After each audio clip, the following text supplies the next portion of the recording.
नमस्कार साथियों। तो आज है 11th ऑफ अगस्त 2026।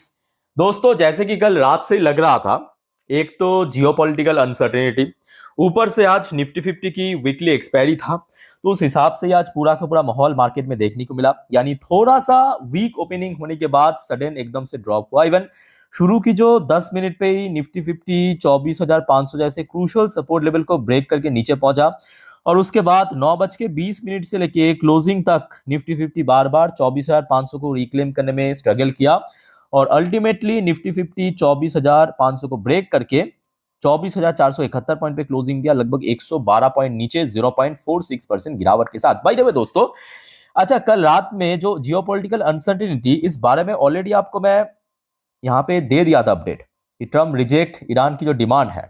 ठीक है, तो ऐसे दोस्तों आज भी बहुत सारे तमाम अपडेट मैं आपको देने वाला हूं। सिर्फ आप चैनल को सब्सक्राइब करके रखिए, और दोस्तों रात की जो 10:30 और 12 बजे की वीडियो मिस मत करना। ओके। अच्छा, वैसे आज देखिए, ये मैं कहूंगा काइंड ऑफ एक्सपेक्टेड था। एक तो एक्सपायरी के दिन मार्केट थोड़ा बहुत वीक होता है, ठीक है, और ऊपर से थोड़ा सा जियोपॉलिटिकल टेंशन बोलना गलत होगा, क्योंकि कोई बहुत बड़ा स्ट्राइक या कोई बहुत बड़ा हमला नहीं हुआ, पर थोड़ा सा तो अनसर्टेन माहौल था। तो जिस वजह से जहां पे आज ओपन हुआ उसी लेवल पे आज इंटरडे हाई हिट किया, मतलब ऊपर आज मूव नहीं हुआ, कोई भी मूवमेंट नहीं था। लोअर साइड में 24,400 के आसपास सपोर्ट मिला, और लगभग थोड़ा सा रिकवर करके क्लोजिंग के समय, बट 500 के नीचे क्लोजिंग दिया। बाकी बात करें बैंक निफ्टी की सेंटीमेंट भी हुआ सेम निफ्टी की तरह, थोड़ा सा वीक ओपनिंग के बाद सडन ड्रॉप, उसके बाद थोड़ा थोड़ा रिकवरी ऊपर जब बढ़ने की कोशिश, बट जहां पे आज निफ्टी भी 24,500 को रिक्लेम करने में स्ट्रगल किया, वही बैंक निफ्टी भी 57,500 को रिक्लेम करने में स्ट्रगल किया, और लगभग 0.42% नीचे की क्लोजिंग दिया। और दोस्तों जिस वजह से पूरा पूरा चांस है आज आपकी पोर्टफोलियो, हो सकता है कि कोई बहुत बड़ा गिरावट ना हो, बट थोड़ा सा वीकनेस के साथ क्लोजिंग देना चाहिए तो जरूर। सो दोस्तों, क्या आपके पोर्टफोलियो की स्टेटस है, प्लीज कमेंट करके बताइए। क्योंकि बाकी सेक्टर्स की बात करें निफ्टी 50 या बैंक निफ्टी के अलावा, आईटी सेक्टर फिर भी स्टेबल था, पॉजिटिव में क्लोजिंग दिया। अदरवाइज अगर आप देखेंगे निफ्टी नेक्स्ट 50 में भी थोड़ा सा वीकनेस था। Bank mid cap 100, Nifty 500, Nifty 100, Nifty mid cap 50, mostly index negative में क्लोजिंग दिया। नेगेटिव मतलब ऐसे नहीं कि एकदम खत्म हो गया, गिर गया, नहीं, थोड़ा सा नीचे क्लोजिंग दिया। ठीक है, infrastructure, energy, FMCG, MNC, pharma फिर भी सही था, फार्मा अच्छा था। पीएससी सेक्टर में थोड़ा सा करेक्शन हुआ, पीएसयू बैंक फ्लैट था। ऑटो सेक्टर में आज ½ % के आसपास करेक्शन हुआ। मेटल सेक्टर भी लगभग 1% के आसपास गिरा।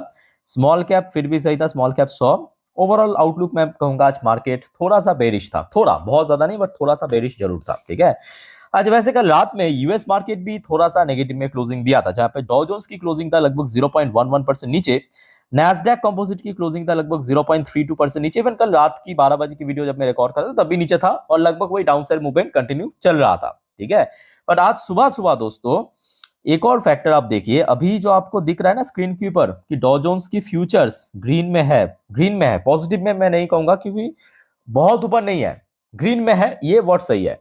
बट सुबह से अगर आप चार्ट पैटर्न को ऑब्जर्व करेंगे, ध्यान से देखना, इस वाली रेंज को आप देखिए, इस वाली रेंज को देखिए, नेगेटिव में चल रहा था। तो ये भी एक बहुत बड़ी फैक्टर है कि आज मार्केट थोड़ा सा वीक ओपनिंग दिया, क्योंकि डॉ जोन्स की फ्यूचर्स नीचे था।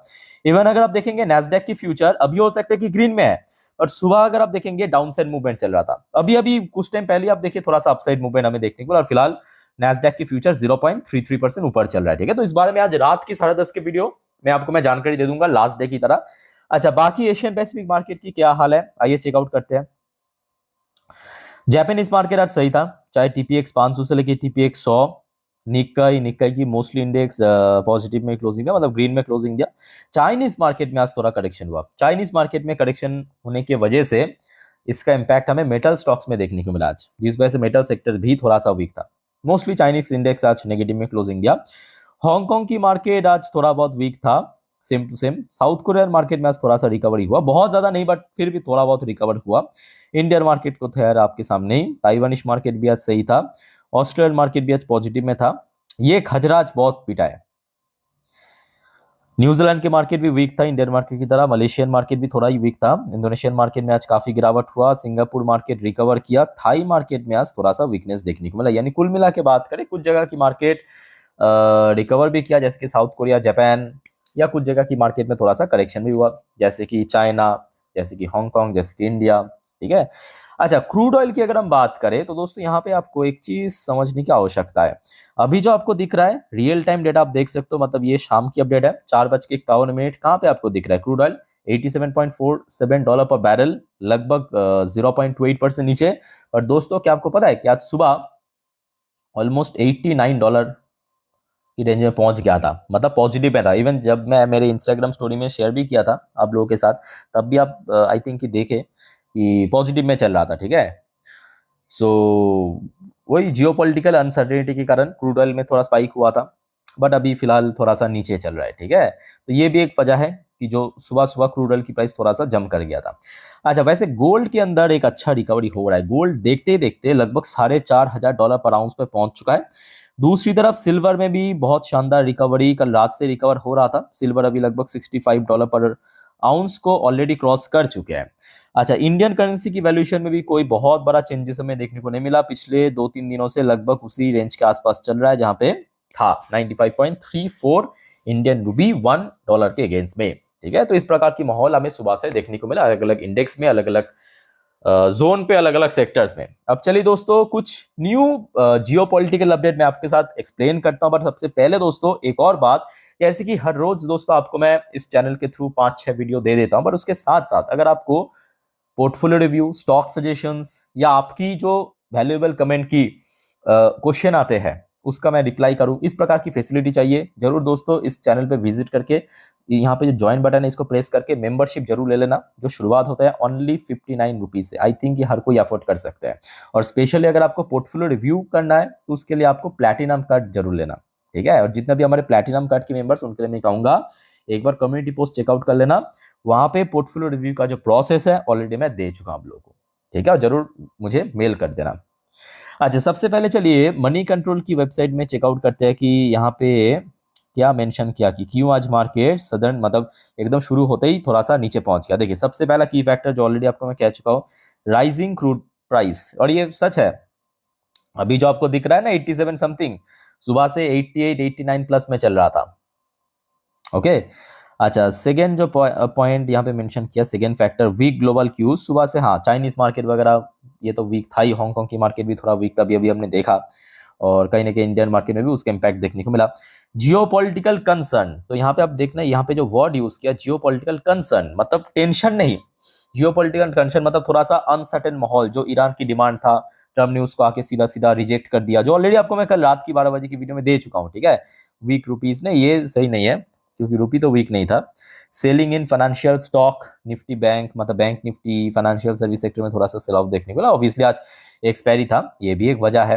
अच्छा दोस्तों, हम थोड़ा सा पीछे से शुरुआत करेंगे। पीछे से मतलब समझिए पहले कल रात में क्या हुआ था। एक्चुअली कल रात से ही थोड़ा थोड़ा करके लग रहा था। सबसे पहले तो देखिए, Iran rules out future negotiation with Donald Trump, say it will wait until his presidency and in 2029, ठीक है। तो ईरान ने, अब देखिए डोनाल्ड ट्रम्प सबसे पहले कल आके कहा था, याद है कल दोपहर की अपडेट मैं आपको ऑलरेडी दे चुका था। डोनाल्ड ट्रम्प ने कहा कि ईरान की जो डिमांड है वॉर को लेके कंसेशन, क्या कहते हैं उसको, कॉम्पेंसेशन, तो हमें कॉम्पेंसेशन चाहिए। ट्रम्प ने कहा हमें चाहिए, मतलब यूएस को चाहिए। तो उसके बाद ईरान ने गुस्सा के आके कहा कि भाई ट्रम्प के साथ तो हम फ्यूचर में कभी नेगोशिएशन करेंगे ही नहीं, हम वेट कर जाएंगे जब तक ये ट्रम्प विदाई ना हो जाए।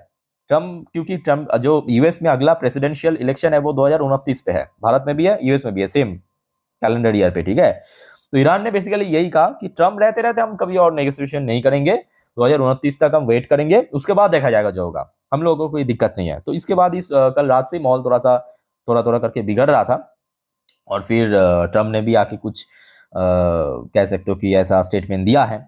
अच्छा, फिर देखिए ये एकदम मिडनाइट की अपडेट है, लगभग 2 बजे के आसपास, कि Trump declare state of Hormuz open now, say only US navy has control over it. अब देखिए ट्रम्प क्या कर रहा है कि थोड़ा जबरदस्ती करने की कोशिश कर रहा है, समझ आ रहा है मेरी बात, क्योंकि ईरान तो ऑलरेडी कह चुका है कि हम स्टेट ऑफ हॉर्मुज को ओपन नहीं करेंगे, अगर ओपन करना है तो हमारे जो कंडीशंस है, हमारे जो डिमांड है उसको फुलफिल करना पड़ेगा।